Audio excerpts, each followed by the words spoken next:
Decisiones. Estamos frente a una pandemia, una crisis global, una crisis que afecta a todos los sectores de la sociedad, una crisis que nos está obligando a la toma de dos tipos de decisiones inaplazables y decisiones impostergables, y son decisiones que están también atadas a un contexto económico. Sabemos que la principal consecuencia de esta pandemia, además de la económica, es la financiera. Personas que tienen una solidez económica, una estabilidad financiera importante, y hoy día ya no gozan de esa estabilidad y de esa solidez. Personas que atravesaban unas dificultades económicas y como consecuencia de la situación que estamos viviendo, ya tienen una situación financiera grave.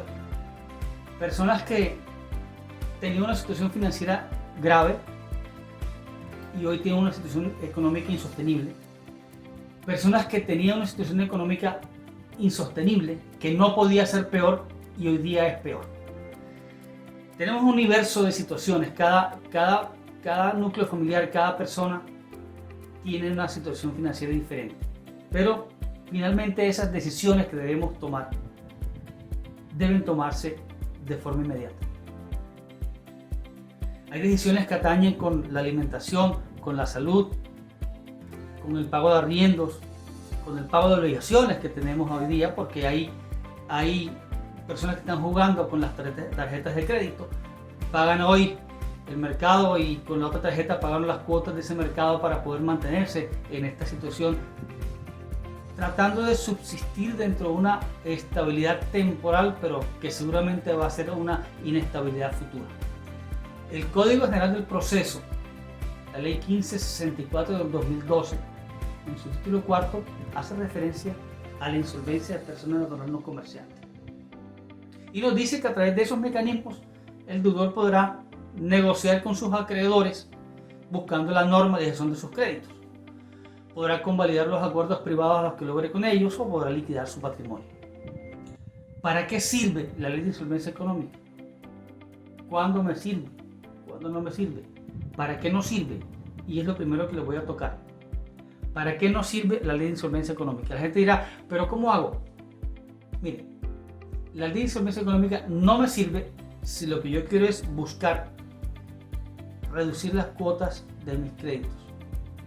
No me sirve si lo que yo quiero buscar es un mayor plazo para el pago de las obligaciones. No me sirve si lo que yo quiero es negociar con algunos de mis acreedores. ¿Para qué me sirve eso? Eso lo puedo hacer en un contexto diferente al procedimiento de negociación de deudas de personas naturales no comerciantes. ¿Por qué? Porque si yo cito a mis acreedores a una audiencia de conciliación, en un centro de conciliación, en la Cámara de Comercio, y no logro con ellos un acuerdo de pago, o simplemente acudí ante ellos y no logré con ellos un acuerdo de pago, no pasa nada. Iniciarán los procesos ejecutivos en mi contra, o continuarán los que ya hayan iniciado. Si yo, en el contexto del procedimiento de negociación de deudas de personas naturales no comerciantes, cito a mis acreedores a un acuerdo de pago, a una negociación de deudas, y no logro con ellos un acuerdo de pago, la consecuencia de ello es la apertura de un procedimiento de liquidación patrimonial que hace un juez civil municipal. Si yo cité a mis acreedores al procedimiento de negociación de deudas en el contexto del Código General del Proceso y logré un acuerdo de pago con ellos y no lo cumplí, la consecuencia de ese incumplimiento es la apertura del proceso de liquidación patrimonial que hace el juez civil municipal. Es decir, yo voy a entregar mis bienes para el pago de esas obligaciones. Por eso, estos procedimientos deben iniciarse en el contexto de una inminencia de irreversibilidad financiera. Bueno, pero es que si yo igual voy a perder mis bienes, ¿para qué me acojo a este procedimiento? Y viene la otra enorme diferencia que hay entre unos y otros. Digamos que yo tengo esos procesos coactivos en mi contra en la jurisdicción civil. Digamos que mis bienes estaban evaluados en 50 millones de pesos y yo debo 100 millones de pesos. Dentro del marco de esos procedimientos ordinarios, que están los ejecutivos, pero llámenme ordinarios para no entrar en detalles a futuro. En el marco de esos procedimientos, mis bienes fueron rematados. Mi casa fue rematada por el acreedor hipotecario. Mis bienes muebles fueron rematados por los acreedores. Y quedé debiendo 50 millones de pesos. ¿Pueden los acreedores perseguirme todavía por ese valor insoluto, por ese valor no pagado? Es decir, perdí mis bienes, perdí todos mis bienes, pero aún me subsisten obligaciones que me pueden ser perseguidas por vía judicial. En el contexto del procedimiento de negociación de deudas de persona natural no comerciante, si no logro un acuerdo de pago con mis acreedores o si logrado lo incumplo, mis bienes van a ser liquidados, mi patrimonio va a ser liquidado. Hablemos que es el mismo caso. Mi patrimonio, mis bienes cuestan 50 millones de pesos y yo debo 100. Esos otros 50 millones de pesos que no pude pagar, la norma establece, dice, los saldos insolutos contenidos de liquidación patrimonial mutarán en obligaciones naturales y producen esos efectos. ¿Qué quiere decir eso? Para los que no son abogados, hay dos tipos de obligaciones. Las obligaciones civiles, que son las que me pueden perseguir por vía judicial, y las obligaciones naturales, que no me pueden perseguir, que no me pueden cobrar, pero que si las cumplo, pues por medio de las cumplí. Pero es que eso es una bandidez. El que se acoge a ese procedimiento es un bandido porque lo que no quiere es pagar. Hagamos otra gran diferencia. O no diferencia. Entendamos de dónde surge este procedimiento de negociación de deuda. De dónde surge la ley de insolvencia de persona natural no comerciante. Tenemos la 550. De ahí luego surgió la 1116, que es la empresarial. La 550 la utiliza el Estado. Y tenemos la 1116. Cuando la Corte estaba haciendo el control de constitucionalidad de la 1116, le dice al Congreso: señores, les quedó muy bonita la 1116. Qué bonita norma, qué bonita ley para la protección del crédito de las empresas. ¿Y qué pasa con Pedro? ¿Qué pasa con Juan, la señora María, la señora Josefina? ¿Qué pasa con ellos? Legisle para ellos, por favor, también. Y estamos hoy en esta insolvencia económica de persona natural no comerciante, que es exactamente lo mismo que hace el Estado y exactamente lo mismo que hacen las empresas cuando entran en insolvencia económica. ¿Qué quiere decir esto? Vamos a hablar de la empresarial. Y vamos a hablar de Aerocóndor, una empresa que se liquidó hace muchísimos años en Barranquilla, empresa aérea. Aerocóndor se liquidó y quedaron unos pasivos. ¿Quién le cobra a Aerocóndor? Nadie. No hay forma de cobrar Aerocóndor porque esa empresa ya no existe. O hablemos de otra empresa, Control Remoto. Esa empresa entró en un proceso de reorganización financiera y no pudo cumplir sus obligaciones y se fue a liquidación patrimonial. Esta empresa, Control Remoto, desaparece de la Cámara de Comercio. Esa razón social que se llama Control Remoto ya no existe. Vas a pedir una certificado de Cámara y va a aparecer liquidada. Quiere decir que si Control Remoto dejó pasivos por 50 millones de pesos, nadie puede perseguir esas obligaciones. Pagó hasta donde alcanzó con sus activos. Si presento una demanda contra Control Remoto, me la van a admitir porque esa persona no existe, esa persona jurídica no existe. Y dejó unos saldos insolutos. ¿Qué pasa con Juan Rodríguez? Juan Rodríguez se acogió al procedimiento de negociación de deudas de persona natural no comerciante, no logró un acuerdo de pago con sus acreedores o logrado el acuerdo de pago no lo pudo cumplir. Juan Rodríguez se liquidó y entregó sus activos hasta por la cuantía que fueron evaluados por 50 millones de pesos y los otros 50 millones de pesos se volvieron una obligación natural. Pero como Juan Rodríguez no puede desaparecer, salvo el día que fallezca, el día que muera, esa persona natural no puede desaparecer, salvo el día que muera.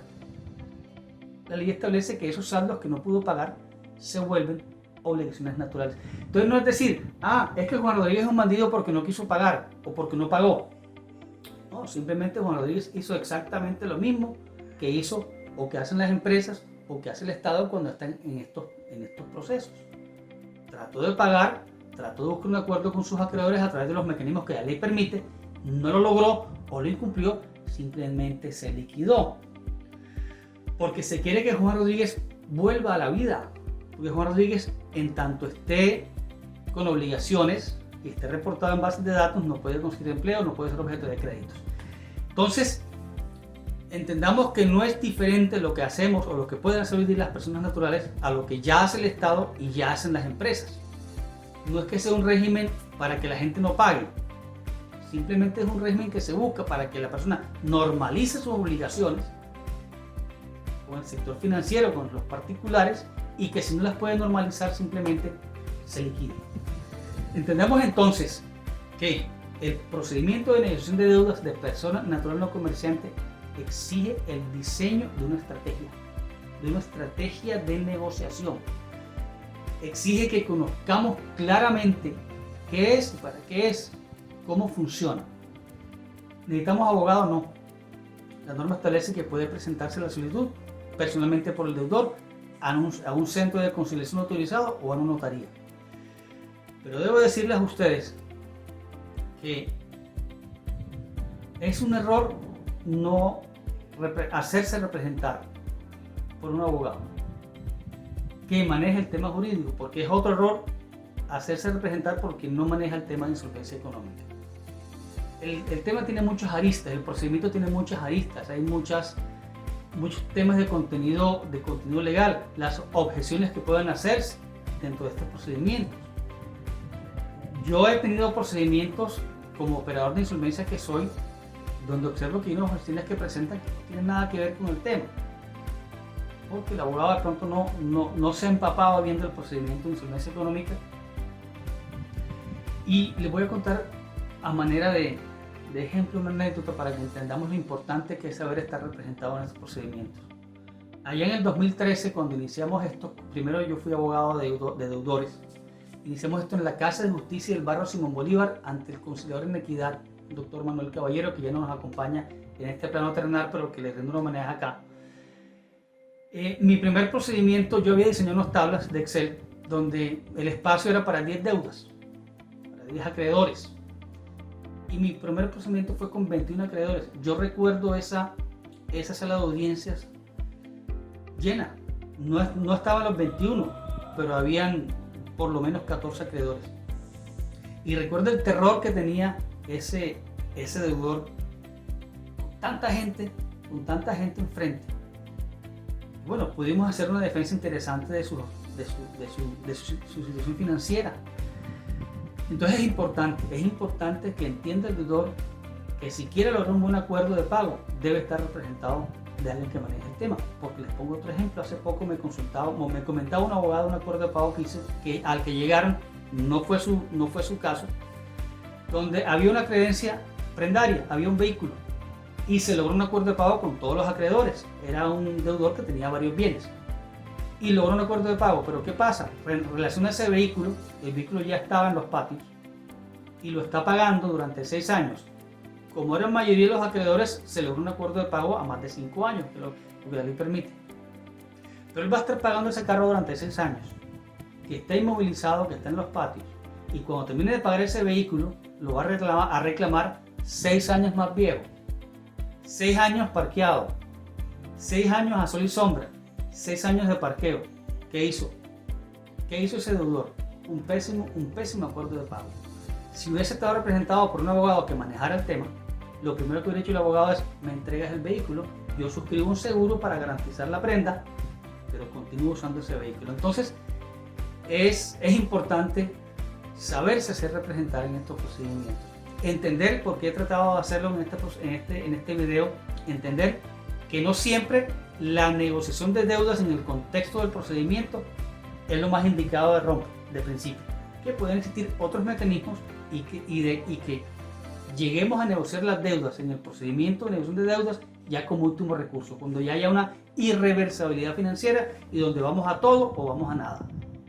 Es importante hacerlo y es importante que también a través de los colegas que asesoran a sus clientes lo hagan ver a sus representados para que logren de verdad para que entendamos que este procedimiento siempre es beneficioso para el deudor, pero que si no sabemos aplicarlo va a ser un perjuicio para los intereses de ese deudor. Hay muchos temas que tocar aquí. La propuesta de pago, los recursos disponibles. Mire, la ley no quiere que el deudor deje de comer para pagar. La ley no quiere que el deudor deje de vestirse o de educar a sus hijos o de darle esa cuota que le está dando a sus papás. La ley no quiere eso. La ley que me dice, la ley dice, señor, de sus ingresos usted va a sacar los recursos disponibles para el pago.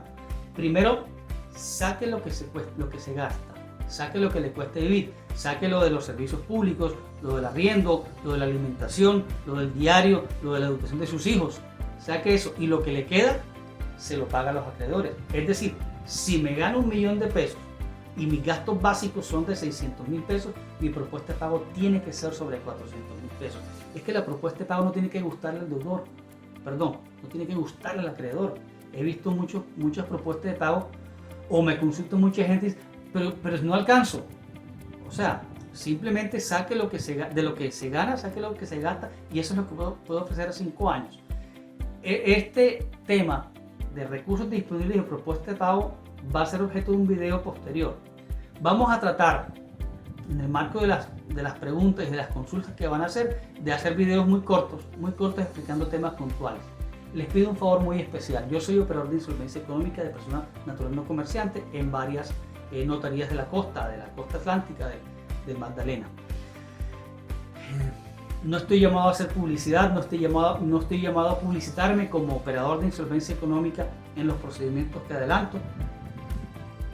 Así que les pido que si hay consultas puntuales que me quieran hacer, esas consultas no den lugar a que yo pueda identificar un acreedor y un deudor, porque podría generarme una inhabilidad. Todas las preguntas de contenido académico estoy para absolvérselas. Pues aquellas personas que requieren ya una asesoría puntual es en el contexto, o deben saber que si hago o brindo una asesoría puntual no voy a poder ser operador o puedo llegar a una inhabilidad en ese tema. Entonces quiero que difundamos la insolvencia, quiero que todos conozcamos de qué se trata, para qué es. Quiero que a través de estos videos podamos entender el procedimiento, que mis colegas también transmitirles un poco la experiencia que he tenido como operador de insolvencia en los procedimientos que he adelantado desde el 2013. Primero lo hice como abogado, defensor de deudores, luego lo hago como operador de insolvencia económica. Y estoy para ustedes, estoy para absorber sus inquietudes, sus dudas, dentro de los foros que podamos hacer, pues al correo electrónico, pues al WhatsApp. Entonces les agradezco su tiempo, les agradezco escucharme. Espero haber generado inquietudes, porque con esto se quiere generar inquietudes en el tema.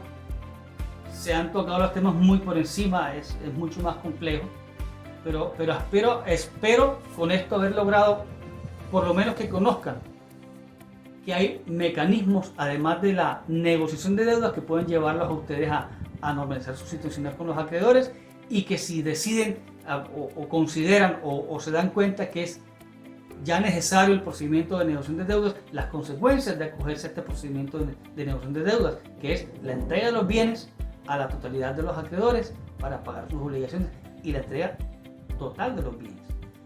Muchas gracias, estoy pendiente de sus comentarios y pendiente de sus inquietudes, y nos vemos en una próxima oportunidad. Buenos días.